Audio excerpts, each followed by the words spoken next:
కార్యకర్తలు వేలాదిగా తరలి వచ్చి దేవరకొండ గడ్డ కాంగ్రెస్ పార్టీకి అడ్డా అని నిరూపించినందుకు మీ అందరినీ మనస్ఫూర్తిగా అభినందిస్తున్నా.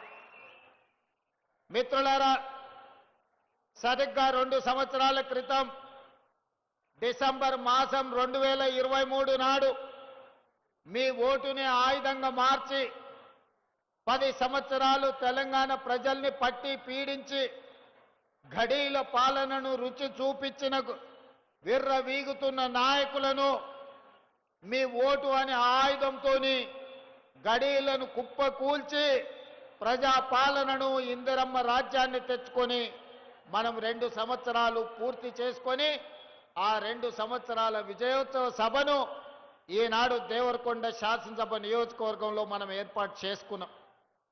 మిత్రులారా, ఇవాళ మీరు ఆలోచన చేయండి. ఈ నల్గొండ జిల్లాకు ఒక చైతన్యం ఉన్నది.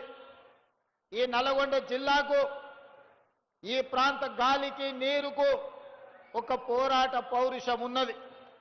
ఆనాడు నిజాం నవాబులు ఇక్కడి ప్రజల్ని పీడిస్తున్నప్పుడు, ఈ ప్రాంతం మీద ఆధిపత్యం చెలాయిస్తున్నప్పుడు, ఈ ప్రాంతంలో దోపిడీకి పాల్పడుతున్నప్పుడు, ఈ ప్రాంతానికి విముక్తి కలగాలి, భూమి కోసం, భుక్తి కోసం, విముక్తి కోసం సాయుధ రైతాంగ పోరాటాన్ని నిర్మించి ఆనాటి నిజాము ప్రభువులనే దిగంతాలకు తరిమి కొట్టిన ప్రాంతం ఈ నల్లగొండ ప్రాంతం. ఈ ప్రాంతం గురించి చర్చించాలి అంటే ఓ రావి నారాయణ రెడ్డిని, ఓ ఆరుట్ల కమలాదేవిని, ఓ మల్లు స్వరాజ్యంను, భీమిరెడ్డి నరసింహారెడ్డిని, ఒక ధర్మ భిక్షంను, ఒక దొడ్డి కొమరయ్యను తలుచుకోకుండా ఈ నల్లగొండ జిల్లా చరిత్ర అసంపూర్తిగానే ఉంటుంది అని మనం అనుకోవచ్చు. కొండా లక్ష్మణ్ బాపూజీ గారి త్యాగం వల్ల కొండా లక్ష్మణ్ బాపూజీ గారు నిలవ నీడనిస్తే పార్టీని పెట్టుకున్న వాళ్ళు వారు మరణించినప్పుడు కనీసం పరామర్శించడానికి కూడా ముందుకు రాలే. అదేవిధంగా ఈనాడు డాక్టర్ బాబాసాహెబ్ అంబేద్కర్ గారి వర్ధంతి, వారిచ్చిన రాజ్యాంగ స్ఫూర్తి, రాజ్యాంగం యొక్క హక్కు ఈనాడు తెలంగాణ రాష్ట్రం ఏర్పడడానికి పునాదులు వేసింది.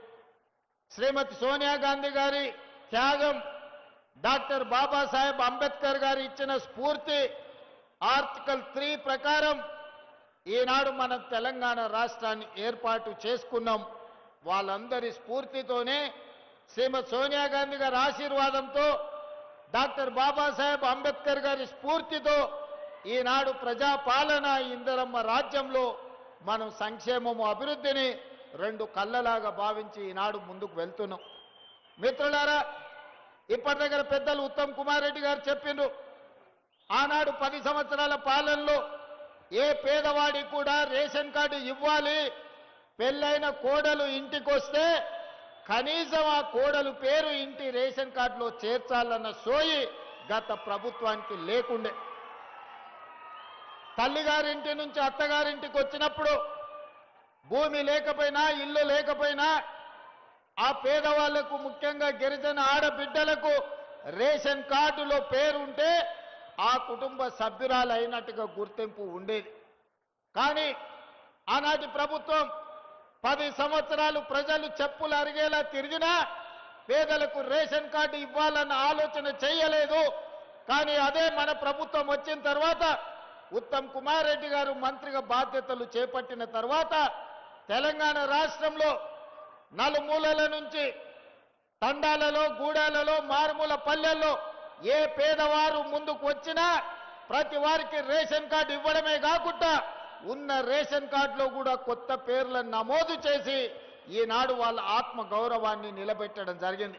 ఒక్క దేవరకొండ శాసనసభ నియోజకవర్గంలోనే మీ అభిమాన శాసనసభ్యులు బాలు నాయక్ గారు 14,000 రేషన్ కార్డులు ఇప్పించడం ద్వారా రాష్ట్రంలోని అత్యధికమైన రేషన్ కార్డులు దేవరకొండ నియోజకవర్గ ప్రజలకే దక్కింది. ఈనాడు ఈ పాలనలో పేదలకు న్యాయం జరిగింది. అదే కాదు, ఇవాళ మీరు ఆలోచన చేయండి, రాష్ట్ర ప్రభుత్వం ప్రవేశపెట్టిన ప్రతి పేదవాడి ఇంటికి 200 యూనిట్లు ఉచిత కరెంట్ ఇస్తే 50 లక్షల కుటుంబాలు ఇవాళ తెలంగాణ రాష్ట్రంలో ప్రతి వాడి ఇంట్లో ఇవాళ విద్యుత్ వెలుగులు ఉన్నాయి అనంటే 200 యూనిట్లు ఉచిత కరెంటు పేదవాళ్ళకు అందించడం వల్ల ఈరోజు గుండెల నిండా నిద్ర పోగలుగుతున్నారు పేదవాళ్ళన్న సంగతి ఈరోజు మనం గుర్తు చేసుకోవాలి. ఇదే కాదు, ఆనాడు దొడ్డు బియ్యం మా అక్కలు ఈ పక్కన ఉండ్రు, నా ఎదురుగుంటే ఇంకా బాగుండేది, మా అక్కలు ఆ పక్కన ఉండ్రు. ఇవాళ మా అక్కల్ని మా చెల్లెళ్ళని నీడికి వచ్చిన వాళ్ళని మా పెద్దమ్మల్ని నేను అడుగుతున్నా, ఆ ఎల్ల దొడ్డు బియ్యం ఇస్తే బర్లకు దాననన్న పెట్టేది, లేకపోతే రేషన్ కార్డు రేషన్ షాపోడికే 11 రూపాయలకు తెగ నమ్ముకునేది. కానీ ఇవాళ ఉత్తమ్ కుమార్ రెడ్డి గారు మంత్రిగా అయిన తర్వాత తుంగతుర్తి శాసనసభ నియోజకవర్గంలో రేషన్ కార్డుల పంపిణీ కార్యక్రమాన్ని ప్రారంభించడం, హుజూర్ నగర్ శాసనసభ నియోజకవర్గంలో సన్న బియ్యం పంపకాలు మొదలుపెట్టినాం. ఇవాళ 3,10,00,000 మంది తెలంగాణ బిడ్డలు సన్న బియ్యం తింటున్నారు. ఆ సన్న బియ్యంతోనే సంటి పిల్లలకు బుక్కెడు బువ్వ ఈరోజు కన్న పిల్లలకు తినిపిస్తున్నారు మా అక్కలు మా చెల్లెళ్ళు. అంటే ఈరోజు ఈ ప్రభుత్వంలో ఇందిరమ్మ రాజ్యంలో పేదవాడి కడుపు నింపాలి, పేదలకు న్యాయం జరగాలి, పేదల ఆకలి తీర్చినప్పుడే నిజమైన ఇందిరమ్మ రాజ్యమని ఈనాడు మన ప్రభుత్వం సంపూర్ణంగా విశ్వసిస్తుంది. కాబట్టి ఆ శాఖకు సంబంధించిన మంత్రివర్యులు ఉత్తమ్ కుమార్ రెడ్డి గారు ప్రతి పేదవాడికి ఇవాళ రాష్ట్రం మొత్తం మీద సన్న బియ్యం అందిస్తారు. ఇవాళ కొంతమంది మాట్లాడుతున్నారు ఇతర రాష్ట్రాలలో లేవా అని.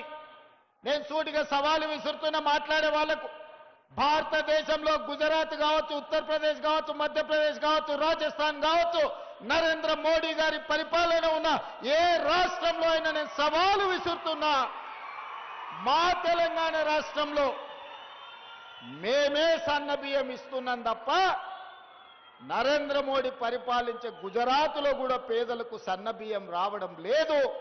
మేం ధైర్యంగా సవాలు విసిరి దేవరకొండ గడ్డ మీద నుంచి మాట్లాడుతున్నాం.